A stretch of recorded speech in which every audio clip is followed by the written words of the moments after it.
All right, everybody. We'll get started. I got 301. My name is Jarrett, and I am the coordinator of the DuPage ROSC Council. I'd like to welcome everybody to the May meeting. Thank you for making it. We got a good turnout, not only virtually, but in person here. Like I said, the light's not so great, but I have a good turnout here behind me. We are having like a coffee event with a group called Eternal Buzz Cafe. They're getting set up here. So folks here are going to enjoy that stuff, but we'd love for you, if you can't make it obviously to the meeting here in person, to come by between like 4 and 6. If you want to stop by on your way home, we're going to be here. It's a great way to meet other people who are ROSC members and just people in the community as far as recovery stuff goes. So we're really happy to have them here. Again, that's going to be at Serenity House. So that's 891 South Rawling Road in Addison. And then a little bit later, I'm going to introduce at least Vito, maybe Vito and Rachel, who are the people who are running Eternal Buzz, and they're fantastic friends of not only the ROSC, but Serenity House too. So I just want to remind everybody, if you could just make sure you keep yourself muted until you're chiming in. In addition to that, I want everyone, if you wouldn't mind, to put your name and contact information in the chat. So name, maybe what organization you're with, and then some ways to contact you. Because that's been a really good way for folks who've been involved in ROSC, these meetings, to get a hold of each other. There's a lot of us, and there's a lot of different referrals and things that we need at times. So it's good to have that contact information. So just feel free to put that in the chat. And then I can also, when I do a follow-up email towards the end, put all those contacts together so people have access to them. So having said that, I'm going to share the screen real quick because we're going to take a quick look at what we're doing today. So let's go over the agenda real quick. As you can see, there we are right there. Previous meeting minutes don't necessarily need to spend too much time on, but I'll just kind of go over what we did at the last one. Going to have a quick preview of some things that are coming up. As it is May and Mental Health Month, we do have a presentation from Kenneth Trimmel, who's from Rush Hospital, Psychiatry and Behavioral Sciences, on dual diagnosis. And he's got some great slides to show. It's a really, really important topic, and we'll be going into that here in just a little bit.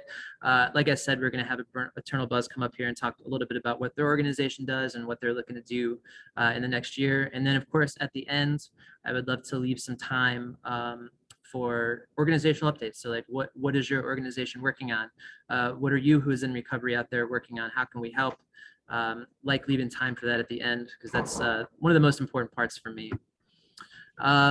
Real quickly, if you were here last month, you know that we had Bruce from Leiden Family Service and Share to give a really awesome presentation on trauma and its effect on behavior and addiction. If you ever miss our meetings, they are recorded, and we do put them up on the DuPage ROSC YouTube page, which I always follow that up with and links with the email. We have all our meetings up there.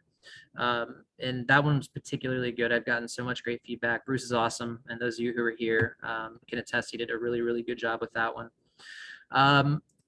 Just wanted to show the flyer for tonight because I spent a lot of time. I'm not very good at graphic design, so I just wanted to kind of show what I did. Thank you, everybody. Appreciate it. Appreciate it. So yeah, you can see just the time and the address and everything. So we would really, really love to have you there. Let me stop sharing for just a minute. Just wanted to talk about a couple of things. All right, so hello. We have, hopefully next month is what I'm shooting for, is going to be the first subcommittee meeting. So obviously we meet once a month as the ROSC Council, but some of the stuff that we're going to be doing as a council is going to kind of be hashed out at a subcommittee level. So the first one is probably going to be like a planning committee. We're going to start getting some information and data from an assessment that goes out. We're going to talk to members of the ROSC and find out, like, where can we be putting our time and attention with this stuff. And it's not just going to be us who run the meeting.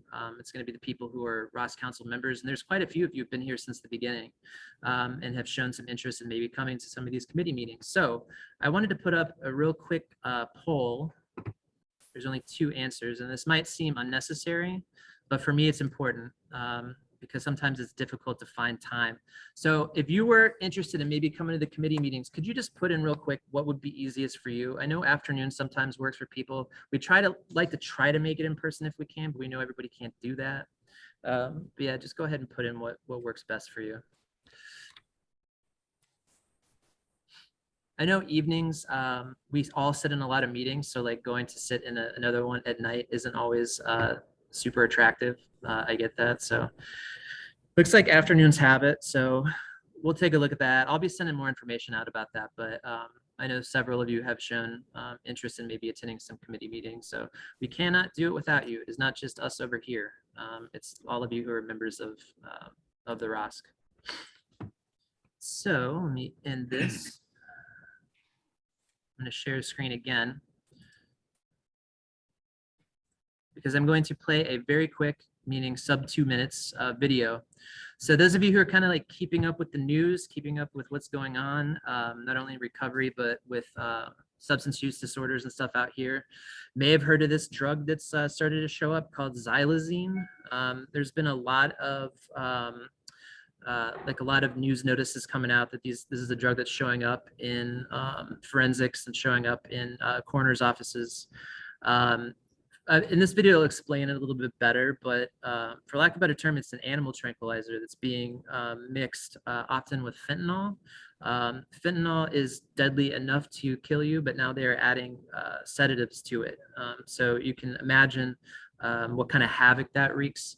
I'm hoping to have somebody from Northwestern Medical on next month to come on for a few minutes to kind of talk a little bit more specifics about what this looks like up here. But in the meantime, I wanted to just play this video. I had a quick troubleshooting thing. A couple of months ago, I played a video with no audio, so now I'm neurotic about it. So when I play this, if someone in the video there could just like give me a thumbs up, that would be great. So I'm gonna go ahead and play this now. A deadly drug has been linked to 7 fatal overdoses this past week in Monroe County. It is also known as a horse tranquilizer. Erica DeCoste headed out today to learn more about what it is and what's being done to prevent the overdoses.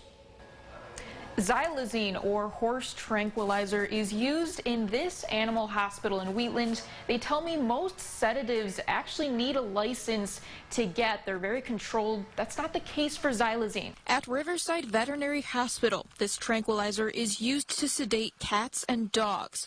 It can also be used on horses, but Dr. Kirsten Mueller says these days it's actually less common. We use it less commonly than we used to because there are safer choices in the same class of drugs as xylazine. She says it's not ideal and is almost being phased out over the years. So for her to imagine the effect this has on humans, it's scary to think the effects in blood pressure and brain pressure. And it's not even controlled. She says most sedatives require paperwork and a license, but not this one.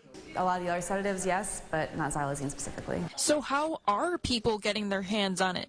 Jonathan Westfall with Recovery says it could be as simple as making it at home or getting it overseas. You're finding a lot of domestic labs kind of cropping up. The appeal, he says, it's cheaper, it's stronger, and it's harder to detect in labs. That's where Westfall says a lot of work is needed to prevent this from the start. We need to address what's causing people to turn to these substances. And approach them with compassion, not judgment.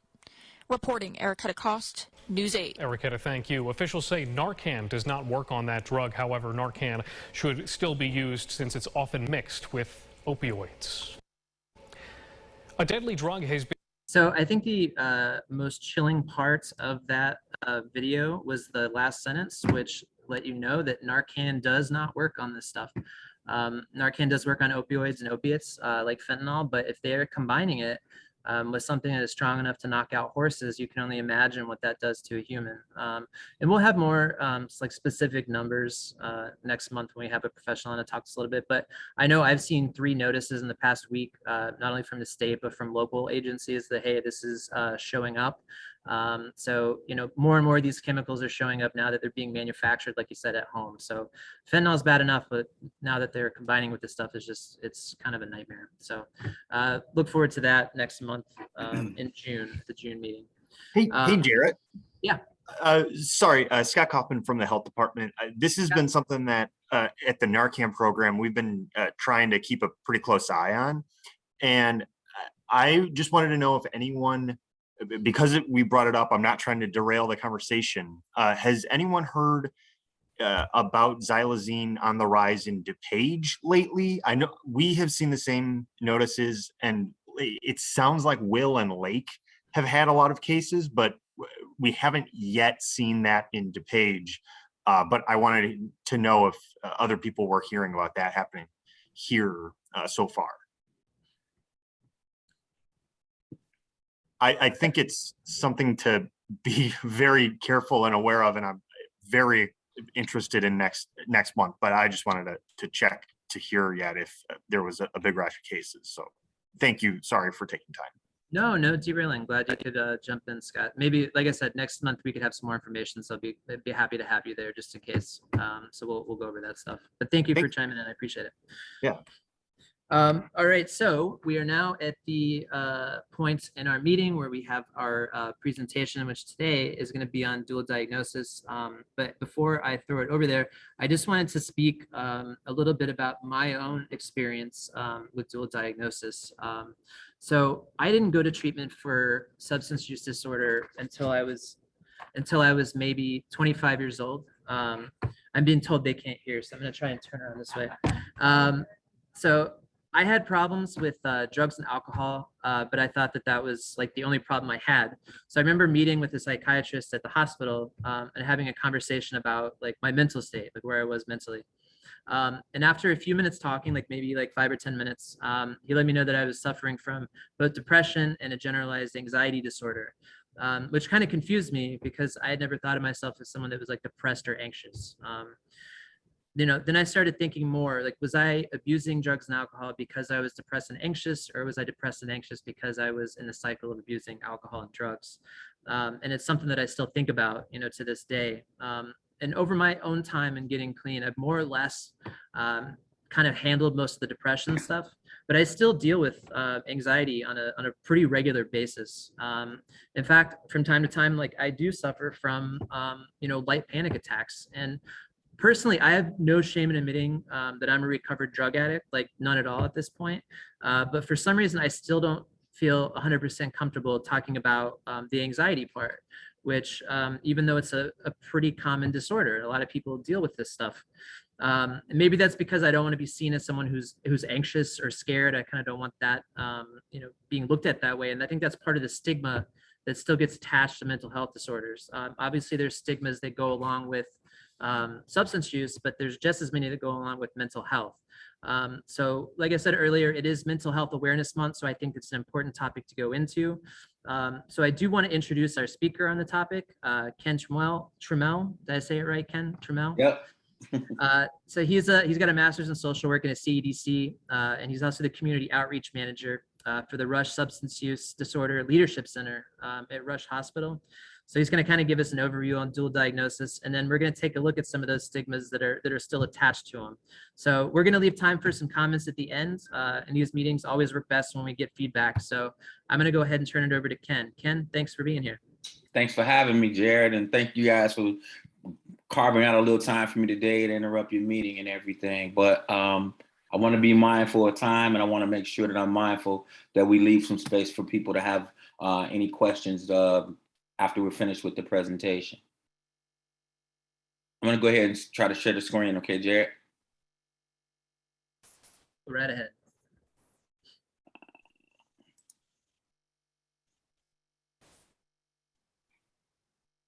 Everybody able to see that? Yes. Okay. Yep. All right. Looks like we got past the technical part, Jared. Okay. Well, again, this is my name's Kenneth Trumule. I prefer Ken. I only hear Kenneth when I'm in trouble. So feel free, you guys. I shared with Jared that I'm pretty new with the presentations, and I'm probably even newer in regards to being technically savvy. So if you have a question, we'll try to make this as interactive as possible, and also just being mindful of time. I'll be trying to move through as quickly, but I want to be as thorough as possible, and I want to answer any questions that you guys may have. Okay. Here's a quick overview of the things we'll be covering today. We'll be using talking about some definitions in regards to some of the terms that we'll be using for the presentation, as dual diagnosis, mental health disorders, and substance use disorders. As far as treatment, we'll talk about integrated treatment, understanding what it is and its principles. And lastly, stigma, and understanding what that is and its effects. Start off with a diagnosis or a definition for dual diagnosis. The reason that I wanted to make sure that we had a working definition for dual diagnosis is because I've been in the field for about 25 years, and I worked with dually diagnosed clients, but they weren't mental health disorder clients and substance use clients. They were actually developmentally disabled clients and mentally ill clients. So dual diagnosis is a term that's broadly used throughout social service and in the clinical realm, because it talks about dealing with a person or a client that has two different diagnoses. For the purpose of this conversation, we're talking about mental health disorders and substance use disorders. So the diagnosis says, the definition, if I can read it quickly, is dual diagnosis is a term for when someone experiences a mental illness and a substance abuse problem simultaneously. Dual diagnosis is a very broad category. It can range from someone's developing mild depression because of binge drinking to someone's symptoms of bipolar disorder becoming more severe when that person abuses heroin during periods of mania. Either substance abuse or mental illness can develop first. So there's no sequence where one happens and it automatically turns into the other or anything like that. A person experiencing a mental health condition may turn to drugs and alcohol as a form of self-medication to improve the troubling mental health symptoms they experience. Research shows that drugs and alcohol only make the symptoms of mental health conditions worse. So that's our definition for dual diagnosis. Here's a definition for mental health disorder. I don't want to have to read all of the stuff. I don't want to be reading to you guys in regards to talking about the slides, but the slide does provide some examples of what some of the mental health disorders are, and in regards to the different category and the vast amount of different disorders that consumers or clients may experience.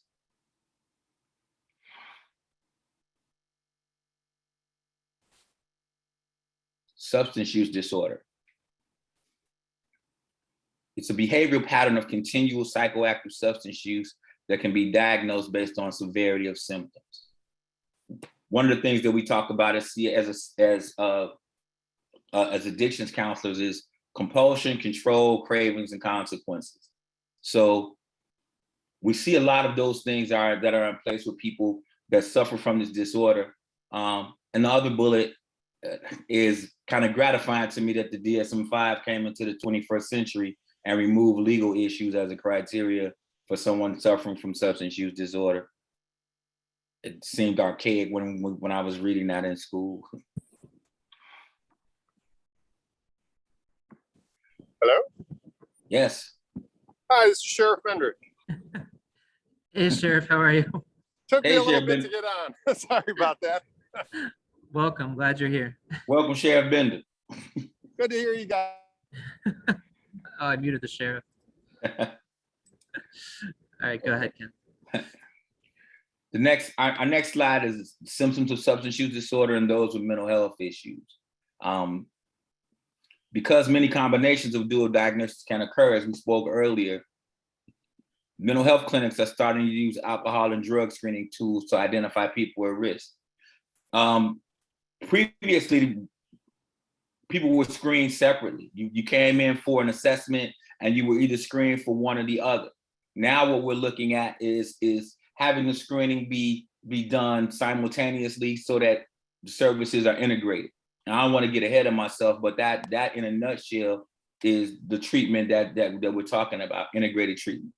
Some of the symptoms of mental health issues are withdrawal from friends and family, sudden changes in behavior, engaging in risky behaviors, developing a high tolerance and withdrawal symptoms, and feeling like you need a drug to be able to function. I'm sorry, that's for substance use. The symptoms of mental health condition, they vary greatly, but they sound similar to those of substance use disorders, such as extreme mood changes, confused thinking or problems concentrating, avoiding friends and social activities, and thoughts of suicide. Those may be reasons why people seek help in that regard.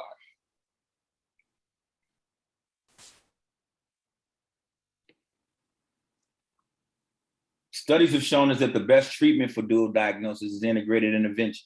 And that's when a person receives care for both being diagnosed with mental illness and substance use disorder. The old idea that you can't treat depression because you're also drinking has been outdated. The current thinking is that you address both concurrently.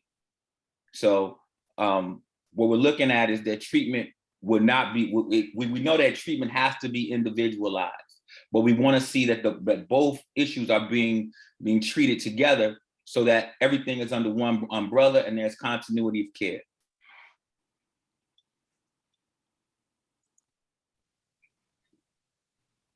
Here we talk more in depth about integrated treatment. We talk about some of the approaches. For example, the assessments now screen for both, as I mentioned earlier. Consumers receive one consistent integrated message about substance use and mental health concurrently. The second is that clinical treatment is also integrated. Integrated treatment specialists have knowledge of both substance use disorders and serious mental illnesses and understand the complexity of interactions between those disorders. They are trained in skills that have been found to be effective in treating those consumers with co-occurring disorders.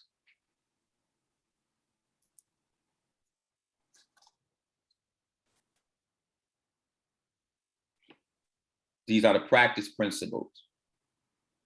Mental health and substance abuse treatment are integrated to meet the needs of people with co-occurring disorders.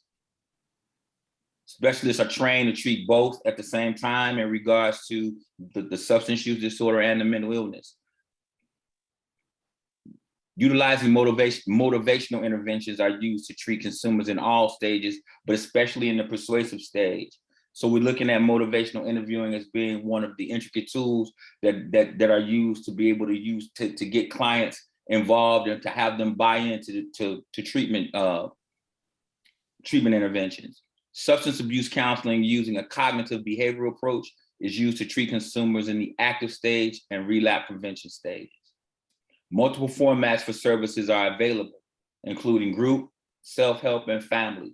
So in utilizing these formats, we're trying to use a wraparound approach, whereas we're working with the individual, we're working with helping that person identify some independent skills and self-determination, and also developing a support system by involving the family. Medication services are integrated and coordinated with psychosocial services. So just because we're addressing the person from the cognitive behavioral approach, we definitely want to be integrating utilizing medications in regards to dealing with the psychosocial issues that we're talking about here.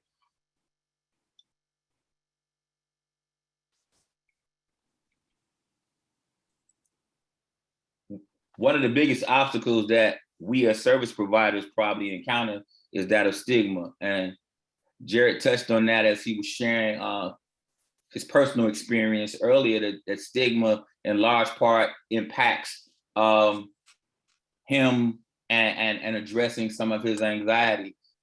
One of the things that I encounter as a community outreach manager is that I encounter stigma because I'm in the community and I'm trying to provide information in regards to fentanyl abuse, and even in trying to distribute Narcan and explain that it's a reversal medication.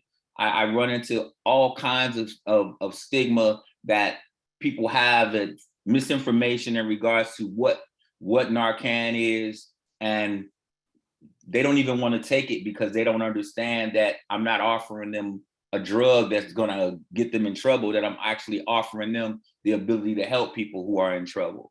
But that being said, Stigma is probably one of the biggest obstacles that you encounter in regards to being able to provide services to the dually diagnosed clientele that you're going to encounter.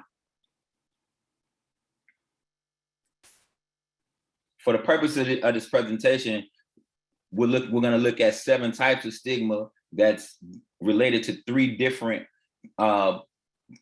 client populations. We talk about the patient, the systems, and the actual provider. Type 1 is public stigma. This happens when the public endorses negative stereotypes and prejudices, resulting in discrimination against people with mental health conditions. It's a system-related stigma, and it's one that really prevents a lot of us from being a lot of people who suffer from SUDs or SUD disorder and mental illness from being able to interact in their community. Number 2, self-stigma. Self-stigma happens when a person with mental illness or substance use disorder internalizes public stigma. This is a patient-related stigma, as is type 3, which is perceived stigma. Perceived stigma is the belief that others have negative beliefs about people with mental illness. Type 4 is label avoidance. And this is when a person chooses not to seek mental health treatment to avoid being assigned a stigmatizing label. Label avoidance is one of the most harmful forms of stigma.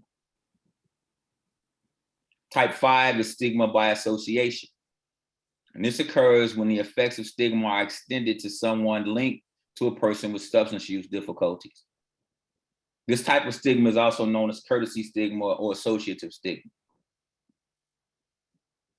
Structural stigma is institutional policies or other societal structures that result in decreased opportunities for people with mental illness and are considered structural stigma.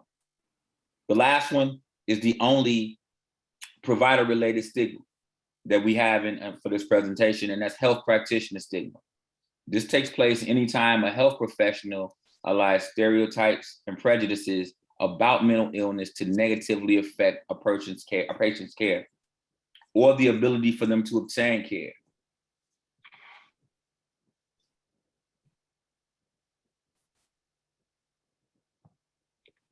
This slide talks about the effects of the aforementioned stigmas that we just discussed. Internalization of those negative beliefs often create barriers where the people who are suffering from SUDs and mental health or disorders are unable to be able to go out and seek help because of the internalization of their negative beliefs about their particular illnesses.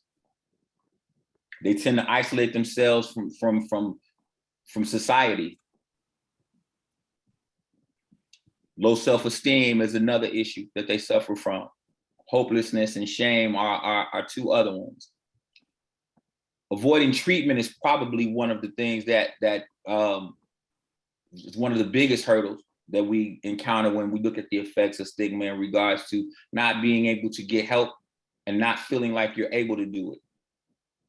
Worsening symptoms without treatment, of course, the symptoms are going to worsen. They're going to increase. You're going to have more difficult encounters. A lack of criminal justice, kind of self-explanatory in regards to the stigma that's attached from the institutional standpoint of how people who are suffering from substance use disorder are looked upon as being criminal, having a criminal element. One of the things that we talk about in Narcan distribution is when you're calling for assistance, that sometimes we have to be careful about saying that a person has overdosed. A lot of times we have to say that the person is unconscious and unresponsive. Discrimination at work has to do with the labeling that we talked about earlier in regards to whether or not a person is able to be treated fairly at work, and whether or not a person can actually be able to be able to be effective at work. And ultimately, unemployment, where the person may not be able to obtain work just because they are dealing with one or both of these disorders.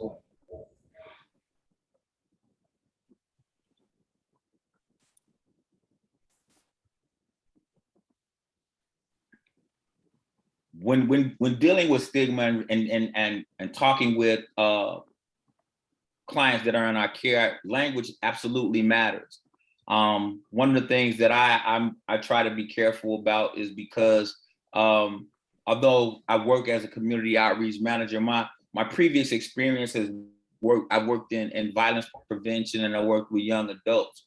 So I have to be mindful of my language in regards to how I address substance use disorder. Some of the language that I learned when I first got certified as an addictions counselor, and some of the language now it removes some of the stigmatizing tones that we had previously. It's the same thing. One of the examples is, what would I say to someone with diabetes? What is, I talk to them about taking insulin, and I try to use those kind of examples when I'm talking to someone about accepting Narcan from me, trying to normalize it as the same way someone would walk around with a rescue inhaler if they have asthma, or if someone who has an EpiPen if they have an allergy. So we definitely want to look at it from not only from changing our language, but changing our behavior. And that is meeting people where they are. Not trying to impose our ideas of what treatment should look like for them, but having that person become bought in or buy into realizable treatment goals, and being able to help them to invest in their own treatment so that they can be a part of it and determine their own outcomes.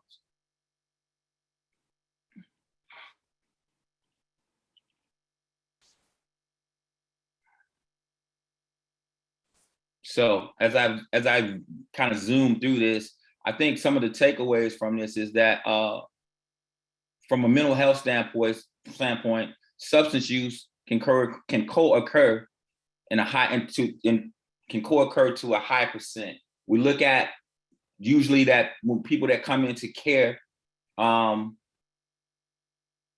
they have substance use disorder, a lot of times we're looking at people who have had past trauma that has impacted them in a way that they've developed some kind of mental health disorder, and both need to be addressed concurrently. We want to integrate care so that we treat the entire person, and not have a person, we want to have them receive services under the same umbrella and not have a person come in to receive assistance for substance use and then maybe be sending them to a clinic across town for their mental health disorder. We want to have everything under one roof. We want to have all the care integrated, and we want to address the entire problem. Counteracting stigma empowers patients, and it improves choices and outcomes. What we've seen is that just in us as service providers being able to provide a safe space for people to come, for people to discuss their problems, discuss the outcomes that they want to see for themselves, and then be supportive and assistive in trying to help them realize those are the best approaches in regards to being able to address this problem of people that have dual diagnosis. That's it for me as far as slides. Jared, do you guys have any questions? Thanks, Ken. And I'm still gonna get the hang of this where I talk back here, but talk here too. So thank you for the presentation. I kind of said my piece at the beginning, which is, the stigmas that are related to mental health disorders can sometimes be just as bad, if not worse, than the stigmas that are attached to substance use disorder. The thing that I've learned working in this field is that, like you said earlier, language really matters. So for some of these mental health disorders, even, I've talked with clients who have internalized it and refer to themselves as crazy, or something like that when they're dealing with a mental health disorder. Absolutely. As I said earlier, the stigma that's attached to people who have panic attacks, it's, that they're just kind of scared all the time and they're fragile and, things like that. This stuff is pretty pervasive, not only the language that's used around them. And there's so many, campaigns and all kinds of talk about, empowering people who have mental health disorders, especially right now because of the unique situation that we're in coming out of a pandemic when people's mental health disorders just kind of started to skyrocket. Yeah. So, it's important that we're looking at that language. It's important that we actually are empowering people to not internalize some of that, because once you hear it once that, you're crazy or, that person's a psycho, it's real easy to keep that internalized for a long period of time. So that's why, to me, some of that stuff about the stigma in the language is so important. It is very important. And it's interesting that you mentioned that, because one of the stigma workshops that I've attended actually spoke to the labeling in regards to people being crazy or being called crazy or psycho, or the implication that they somehow might be violent. And in reality, the people who are suffering from the mental health disorders are people who will probably be the victims of violence and not actually the people who are going to be committing any violence. So one of the things that I always try and do is, if I don't do anything, I emphasize language, and I'm very careful in how I try to be mindful of what my language is as I'm interacting with people all the time, handing out Narcan or disseminating information, and just keeping an open ear, because a lot of times people are receptive to useful information. You guys were talking about earlier the xylazine. It's I don't know. We haven't had I haven't seen a lot of cases of it on our hotspots, but word has spread like wildfire since it started coming onto the SUD scene, if you will. But one of the things that I find that meetings like this and us being able to come together is being able to get the right information, learning the right language to be able to disseminate the correct information so that we don't see, widespread panic and misinformation, which only adds to stigma, in my opinion. So if anything, I'm always gratified and appreciative of being part of groups like this, just because of the information sharing and the ability to be able to talk and get feedback from other professionals like you guys. I just want to take that time to say thank you for allowing me to share this information and this presentation with you all today. Thanks for being here, Kenneth. Hold on. You got to clap. You got to clap. Well, thank you guys. That's probably the first time that's happened. This is my second presentation, so I got to clap. I got to make sure I get a copy of this recording too. Kenneth, my name is Kathleen. I am a part of DuPage ROSC. I have a question outside from a criminal justice standpoint. I happen to be on a PFA task force, which is doing away with the cash bonds. So Okay. a big amount of dual diagnosed, whether medication is off, violence, substance abuse, end up in the criminal justice detainment. So if we are taking away cash bonds program-wise, what do co-occurring people need? If they are in the middle of a crisis and they need, if they are in the situation of like an arrest or detainment, with us removing detainment, what type of program, from the police interaction to getting them care in that first interaction, what type of programming, like questions, do I need to take back to this task force? Well, what I would ideally, and this is just me talking from a social worker standpoint who has worked in that particular arena, one of the things that I like to see, I don't believe in taking something away and not replacing it with something. So if I'm taking away cash bonds as a means of making sure that this person has to come back to court, then I would replace that with them having to go to some level of treatment. That they would have, the treatment would be something that they would have to do, and it have to be, and unfortunately would probably have to be mandatory, because I would want it to carry the same kind of weight and gravity as a bond would. So if they violated their bond, then the consequence would be that they would be in violation of whatever the bond agreement is. They would go to jail. Unfortunately, you would have to implement it in a way where treatment would have to be mandatory, and it would have to be a condition of them being able. It would have to be a condition for an alternative to being incarcerated. And in some instances, we see that in Cook County, just because of the change in the Cook County system is now that the person who oversees the county jail is actually a clinician. That person is actually a doctor. So you see a lot of that being implemented. It's received some backlash, actually. But I also think that because it's in its infancy stages, that you don't want to see it. For me, it's an idea of having a person who is duly diagnosed, and in particular with mental health disorders and substance use disorder, having them in a county jail, to me, is just like it's having them in the wrong placement. They're in the wrong place.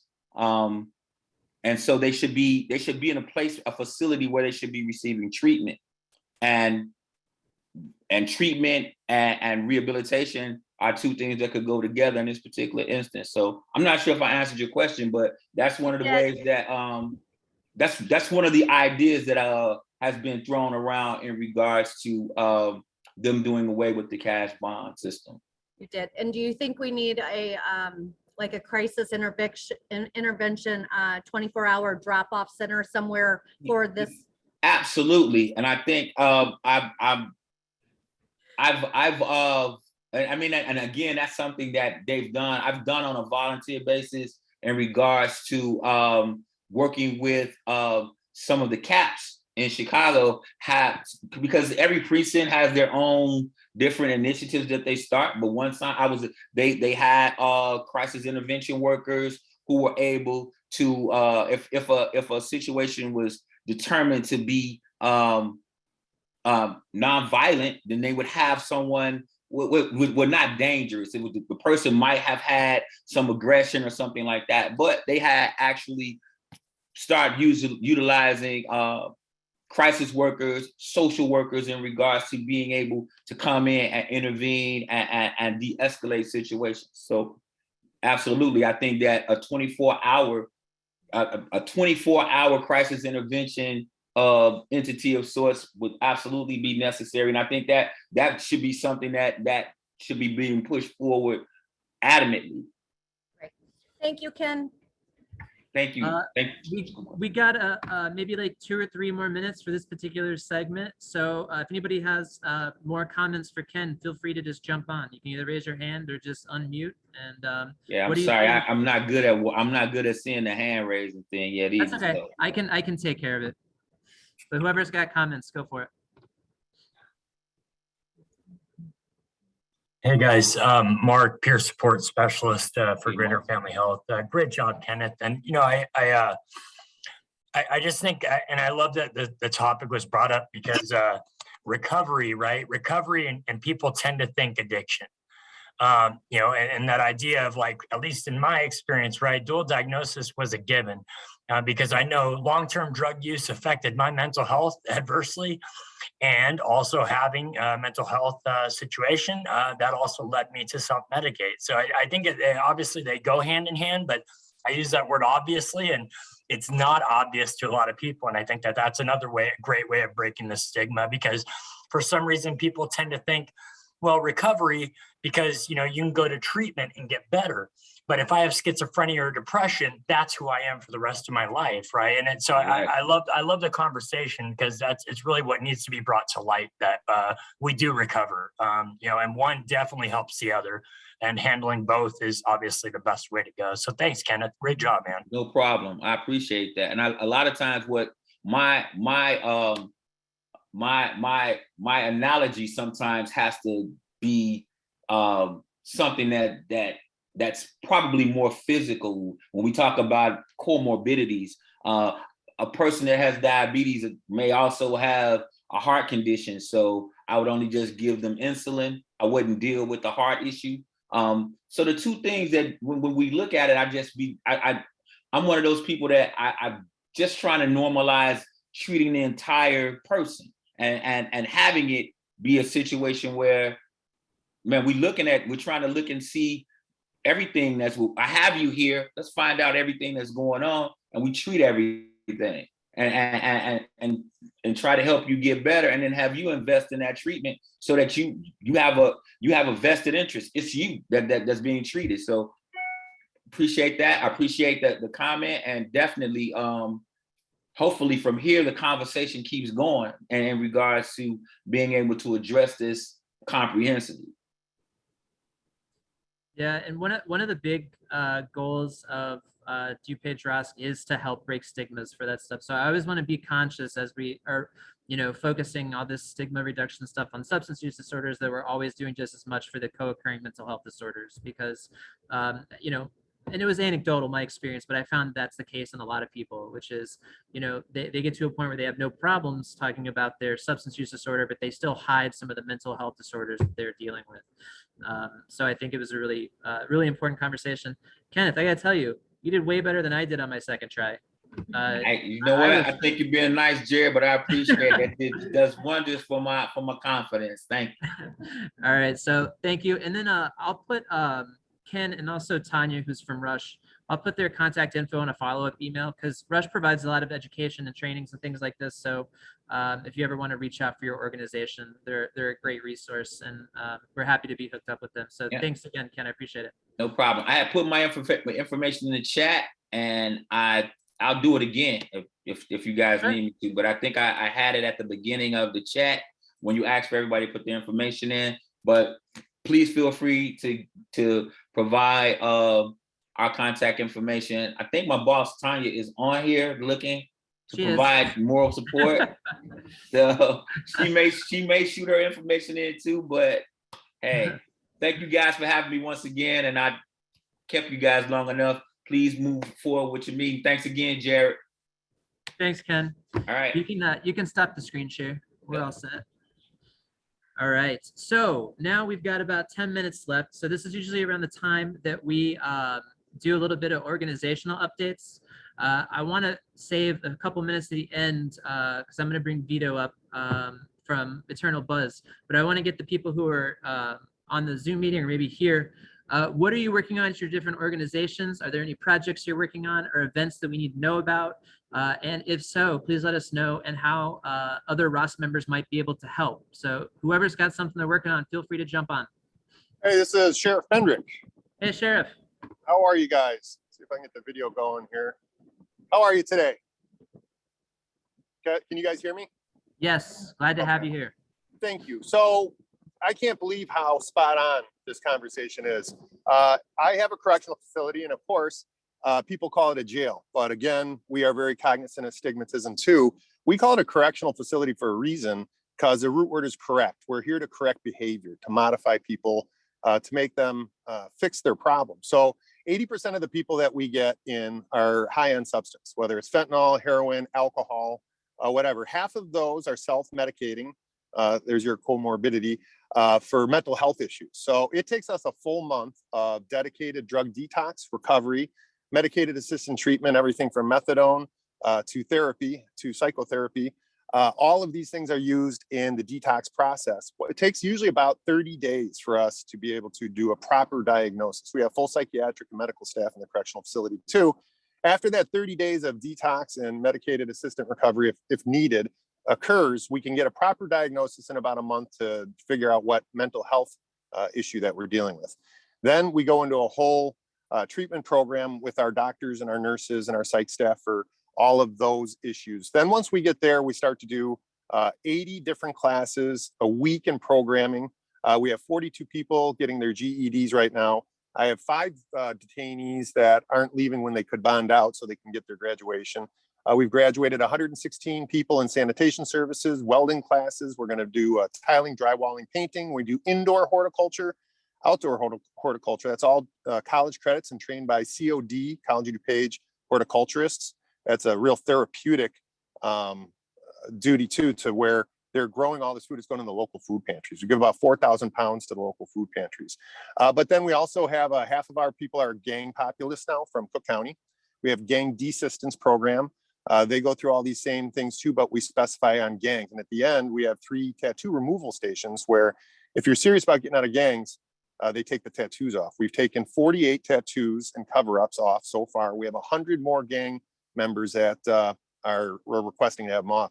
What people don't realize is that the gang problem is even a problem for the people in the gangs. They're fearful. They don't know there's a way out. At 13 years old, they're hooked on heroin and said, "Hey, shorty, here's a gun. Go get me that car."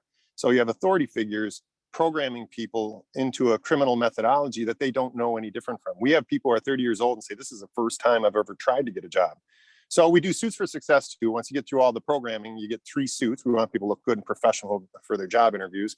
We also do reentry, where we assist people outside the jail with getting to their AA, their drug detox, their jobs. We don't want to put all this programming and this time and trouble into somebody and then not follow up afterwards. So we probably keep touch with our people for about a year after they leave the correctional facility.